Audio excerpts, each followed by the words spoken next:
Candace here, and we are now in day 33 of quarantine, and I am cooking up a storm. So here I am with another video. I thought I'd make you one of my fun vegetarian dish for all my vegetarian lovers out there.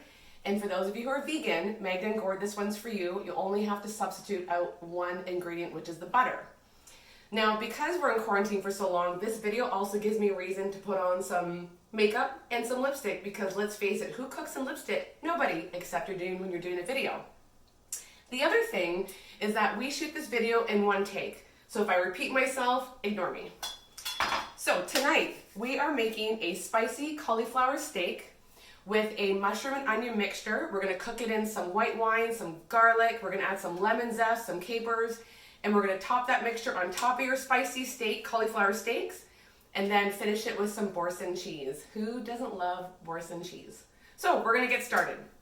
All the ingredients that you're gonna need for this meal are gonna be below in the description. Make sure you like, subscribe, and share with all your friends, please.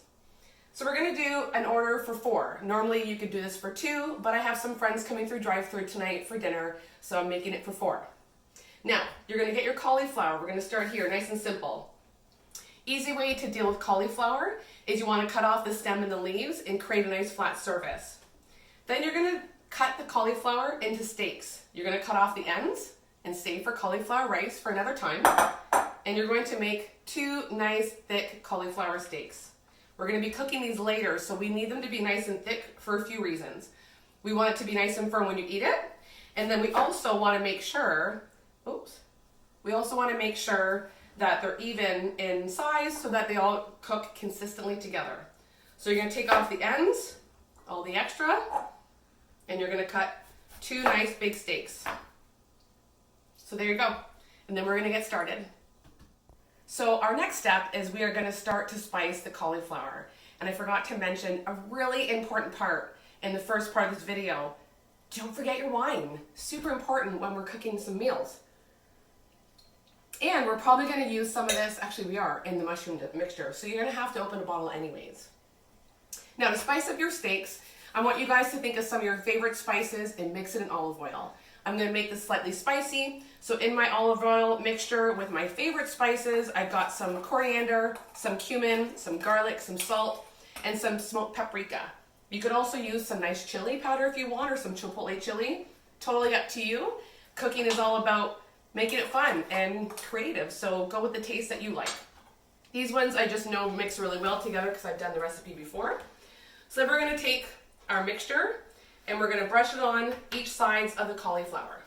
Once you've got each side basted, and then I get you guys to get your cast iron pans out and heat up the cast iron pan.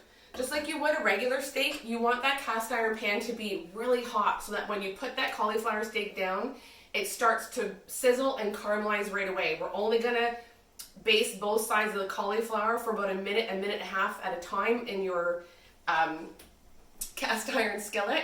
So be sure that when it's ready, it's hot. You're gonna know it's hot when it's smoking. So I'm just gonna finish these cauliflower steaks here and we're gonna get it ready. All right, now I have my cauliflower steaks in my well-heated skillet. I need to let them sit in there for roughly 60 to 90 seconds. And right before I'm about to flip them, I'm gonna put in some butter. So for my vegans in the crowd, you could use the Earth Balance, would probably be the substitute for this. So we're gonna put in the butter, and we're gonna make a slight brown butter so that we can get a bit of a smoky taste to that cauliflower. And then what I'm gonna do is once the butter's melted, I'm gonna take one of these bad boys, and we're going to start to brush the top side of the cauliflower before we go ahead and flip it. And now, during this process, you're gonna need to make a wardrobe change because this stuff is gonna get a little messy, it's gonna splat on you. And I love these chef jackets. This one is a George Brown one. I did take some classes there at different points in my life. And when I do go there, I do it with girlfriends for fun, and we might bring a swell bottle of wine, but let's just not tell anybody. So now we're ready to flip our cauliflower. We want nice and caramelized on this side. We're gonna flip them over. Come and take a look. These are beautiful. We're gonna rub some of that butter back on there again. And then in about another 60 seconds, we're gonna take it off and we're gonna stick them in the oven You're gonna want your oven at 325, and you're gonna cook them for about 8 to 10 minutes on a sheet pan. Now that our cauliflower steaks are in the oven, 325, 350 if you want, I'm gonna check them in about 8 minutes. If that reminds me, I should probably set my timer. Oopsies. I check them in 8 minutes.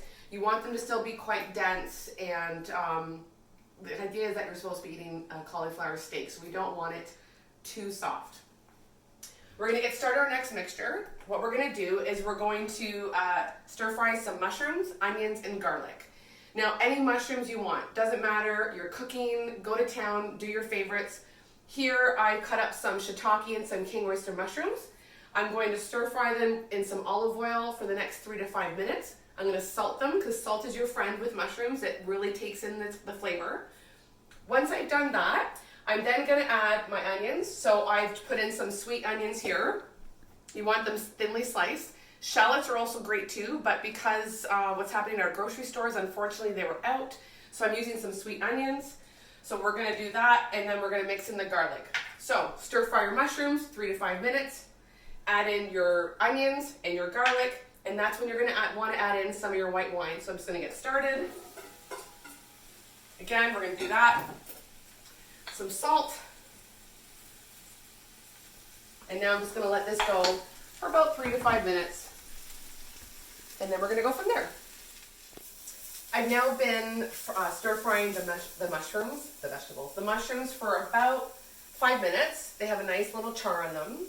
My next step is either you can use a little bit of olive oil, because now you're gonna be doing some onions and garlic, or you could do some butter. I'm gonna choose for butter because I already have some cut.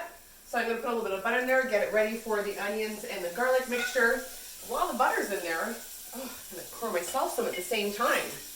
So while the butter's in there, we're also gonna add some wine. Wine adds a fantastic flavor profile to really anything you're cooking. Who are we kidding? So I'm gonna put a little bit of wine, maybe a little bit.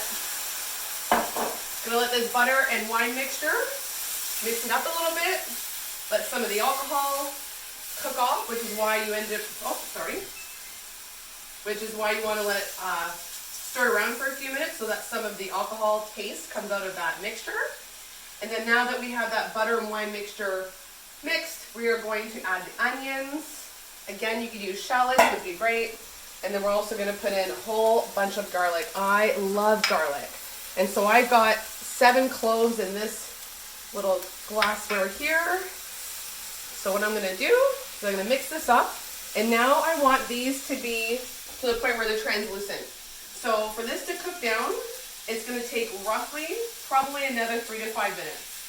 So sit back, enjoy some wine, double check the doneness of your cauliflower steaks, and I'll see you in a minute. So I have been stir frying my onions, my garlic, my mushrooms. The king oyster mushrooms are so delicious. In this dish, white wine is your bestie. King oyster mushrooms, soak in white wine, so good. God, I wish you guys could try this over the camera. I literally just tried it, it was so good. So now I've probably been longer than 5 minutes. I'm probably looking at about 8 minutes because I want that wine to really cook before I take it off the oven. The last piece I want to do is, we all know white wine, butter, and lemon go deliciously together. So I'm going to add in some lemon, stir fry that up. And I'm going to add in some capers. Capers are nice and salty. So I'm making a double portion here. I'm going to stir in the capers. I'm going to go a little light on them because I've already put salt on the mushrooms. But those I'm going to cook up really fast. And then what I'm going to do is I'm going to top this delicious mixture onto these fabulous little things. So this is what your cauliflower should look like when you come out of the oven. It's cooked beautifully. It's nice and firm, it's tasty, it's a little spicy. This sweet wine, butter, lemon deliciousness over this spicy cauliflower. I'm then going to top it with a little Boursin cheese and some lemon zest. Delicious. But this is your goal. This is what you want the end of your dish to look like. You have your cauliflower steak, your onions and white wine and mushrooms and capers, deliciousness. Then I'm going to top it with a little lemon zest. That adds a ton of freshness. What I also would probably top it with, if I had some, but I don't because they didn't have any at the grocery store, is some mint leaves. So I thought, well, I have to improvise. I decided to tape a video tonight. I'm committed, so what can I use at home? So I've decided to try something new tonight. I'm gonna sprinkle on some Boursin cheese. This is one of Jason's most favorite dishes, so he's gonna have to let me know what he thinks. For you vegans out there, just omit the cheese, it'll be just as good, but the mint is a great way to finish it. And of course, I have cheesy fingers, so I can't pick up my glass of wine. Of course, finish it off with a delicious glass of wine. And this is gonna be your new favorite veggie recipe. I hope you love it. Click, link, subscribe, and thanks so much for coming.